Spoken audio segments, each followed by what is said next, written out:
Now, the Tories want to make leadership central to this election, largely because in the polls and focus groups, Theresa May scores heavily over Jeremy Corbyn on the issue. But is it really all over bar the shouting? Can the Labour leader's policies and qualities cut through the May mantra of strong and stable government and give us all a surprise on June the 8th? Here's Giles Fraser with his take of the week.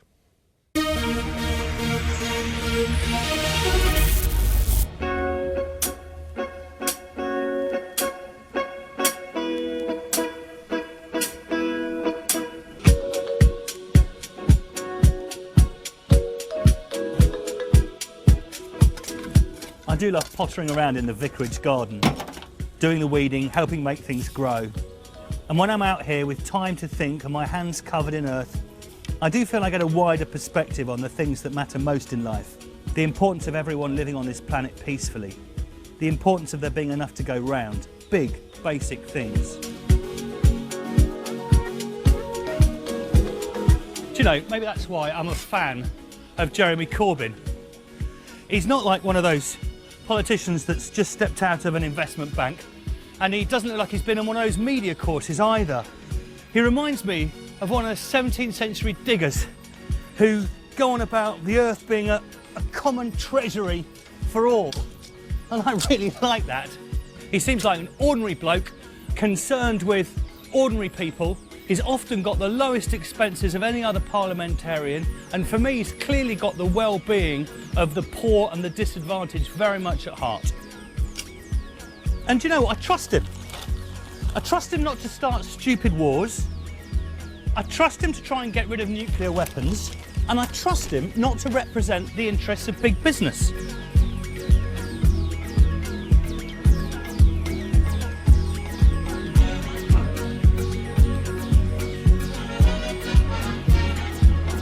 Look, I know he's behind in the polls, but the pollsters have got it wrong a lot of times before. And I think he's a decent bloke who's making the case with quite a lot of dignity and politeness. And I think people should give him a chance.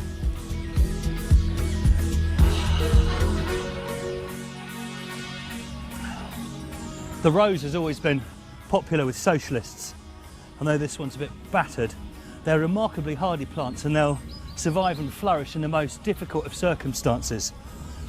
I think Jeremy Corbyn will too.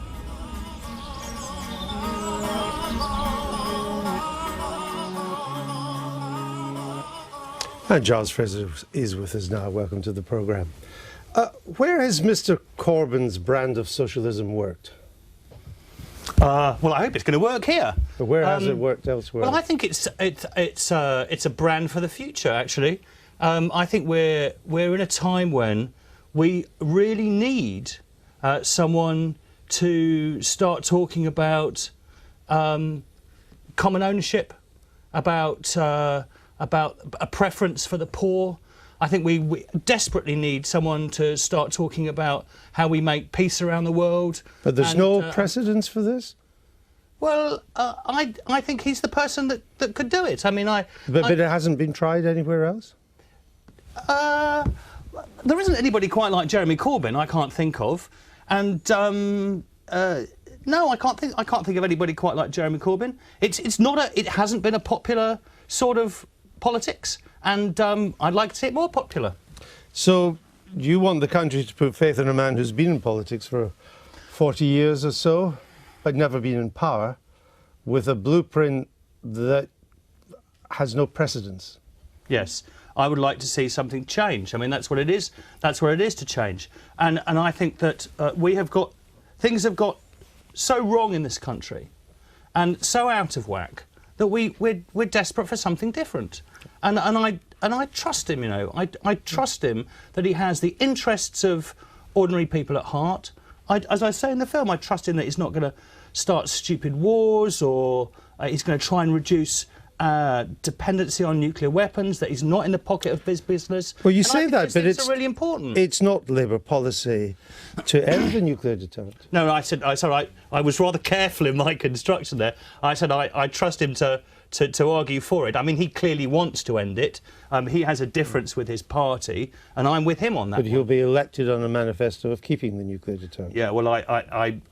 So why would you trust him? My faith's in him. Why would you trust a man to be elected on a part of the manifesto he doesn't agree with? Well, my instinct is that he is much more anti-nuclear than the rest of his party, and I'm putting my faith in him on that. Is Giles looking at Mr Corbyn through rose-tinted glasses, Alan? Well, he was in the rose garden there, so there were roses around. Well, Jeremy has never professed to be anything different than he is now. In that sense, he's never changed. And in that sense, I understand Giles's view, this attraction of someone who sticks to the views they've had since they were 15 years of age. But this is his chance. This is his chance. I mean, as Giles said in there, you know, give him a chance. I think for 6 weeks he's going to get, with the kind of balanced broadcast and the BBC and the rest of it, with all the attention that will be on him, whether this can break through, whether this amazing appeal that Jeremy has had to many young people. You find this all the time, teenagers who don't remember the Benite years or the militant years or whatever, but who see something fresh there, whether that can translate into... I think he's wrong, incidentally, to vote with Theresa May to have the election. I voted against that. This is amazing that it's history now, but that we should agree with Theresa May on this incredible idea that the country is coming together, but Westminster isn't. You know, fine for her to seek to do this, but she did come in on a fixed-term parliament, and we've allowed her now to have an election after 2 years. Could you forgive him for thinking that Alan is setting Mr Corbyn up for a fail? Well, he's giving him 6 weeks. Of rope.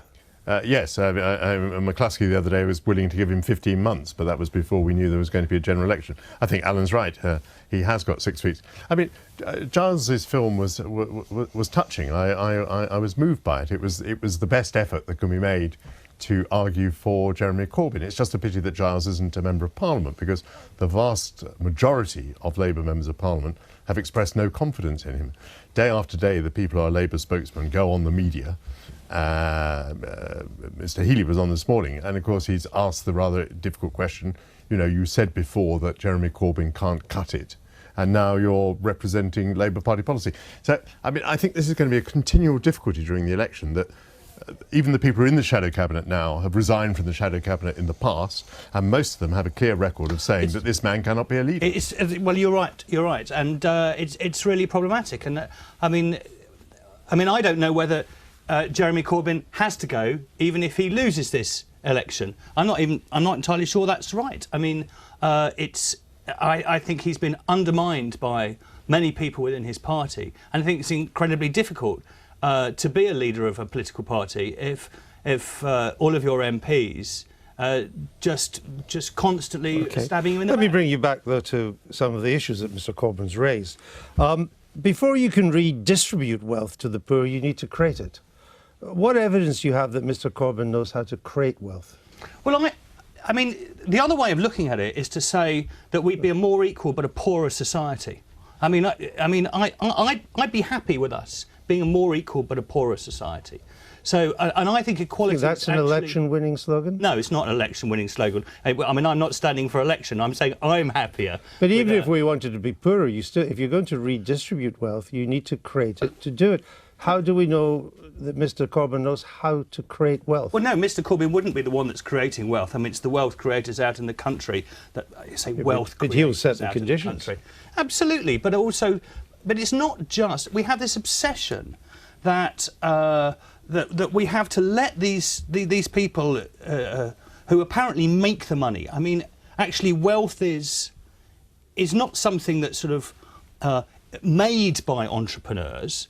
Wealth is in the world. It's the resources that we have and that we all have in common. And I'm sort of suspicious of the idea that we need to be totally in hock to entrepreneurs. No, I wasn't asking. I simply asked you how Mr Corbyn would create it. But let me ask another one. You mentioned several times that Mr Corbyn was a man of peace. How does that square with his past ties to Hamas, Hezbollah and Sinn Féin IRA. Well, that's very straightforward. I mean, in order to make peace, you have to talk to the bad guys. That seems to be absolutely But when he straightforward. talked to Sinn Féin IRA, it He wasn't to called make them peace. friends and all of this. It wasn't to make peace. It was, he essentially wanted the IRA to win. He wanted a united Ireland. Well, there's a lot of people that want a united Ireland. But why does that make him a man of peace if you So- want the other side? No, I didn't say that's what made him a man of peace. You brought that up. Well, I'm judging him by his I think past. he is a man of peace. But if he and he's- supports Hamas and because Hezbollah? No, he's prepared to talk to, and in fact, I think we don't do this enough in this country. We're all so high and mighty. We talk to people behind the scenes, of course, but we won't be upfront about the fact that we talk to people. But he wasn't It's really talking to important. but hold on. He wasn't talking to Hezbollah to say you need to make peace with Israel.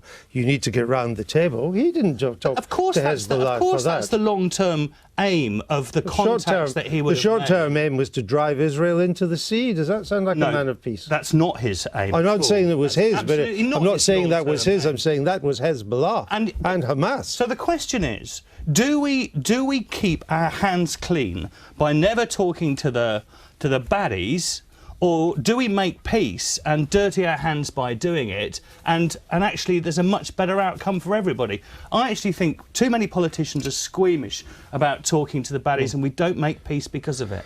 Are the Tories so far ahead because of Theresa May or because of Jeremy Corbyn?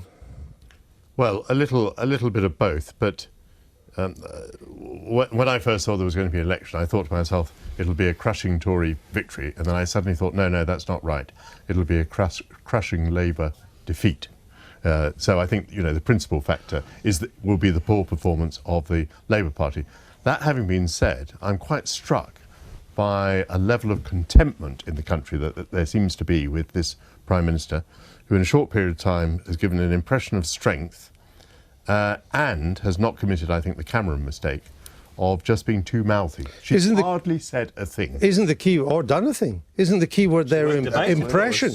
Isn't the key word impression there? No, I would agree, but politics is all about impressions, and she's got the impression right, and now she's decided to have an election, so she's probably got the impression and the timing right. If the Tories do win by a landslide, what happens to Mr. Corbyn? He has to go, of course. He has to go. Incidentally, there's a poll this Giles morning. doesn't say that. He said he should stay. Look, no leader can carry on after a defeat. But let's say it's not going to be a defeat. Let's say Giles is right, because there's a poll this morning that shows Tories down 6, Labour up 3. There's a poll this morning that shows personal ratings of May coming down and Corbyn going up. Now, there's a lot to be done in 6 weeks, but some of this is about what you were just talking, the impression. Many people I've spoken to thought Theresa May, Vicar's daughter, said, look, an election might be good for me personally and my party, but I'm not going to have one. She poured so much cold water on it, and so did Number 10 just 3 weeks ago, that we shouldn't lose sight of the fact she's broken her word. They introduced fixed-term parliament. She's suddenly run into the country. I think most people can see difficult economic climate skies, that she'd better do it now. But as you know, that is kind of water under the... Well, it is water under the bridge, but while we're having a discussion about personal integrity, I think it's valid. Absolutely, not me, though. No, you're Today is your last day as an MP. No, next Wednesday. Next Wednesday? Yeah. All right. But the Parliament's Okay. gone now. You won't be in the chamber again. No. Are you standing down partly out of despair? No. I'm standing down absolutely because, of my age and because I don't want to do another 5 years as a Member of Parliament. It has absolutely nothing to do with state of the parties. Do you expect, because you said you don't believe the polls, and there's often very good reason for that, do you expect to see the polls starting to narrow? I'm not an anorak like you, Andrew. I don't watch the polls all the time, and I'm not. Yeah, but if and they I'm don't not- narrow, you're going to be wrong. He won't Well, win. I'm just like I'm taking the Leicester City defence on this. What does that mean? Well, last no one thought Leicester City could win anything, and they managed to do it against all the odds. And I think there may well be a movement, and Jeremy Corbyn might surprise a lot of people. Okay, the polls indicate otherwise, but the pollsters really have been wrong a lot. They'd have to be really wrong this time, wouldn't they? There'll be a lot of egg and a lot of faces. Sure wouldn't would. And that would that may be no bad thing either. Giles Fraser, thank you.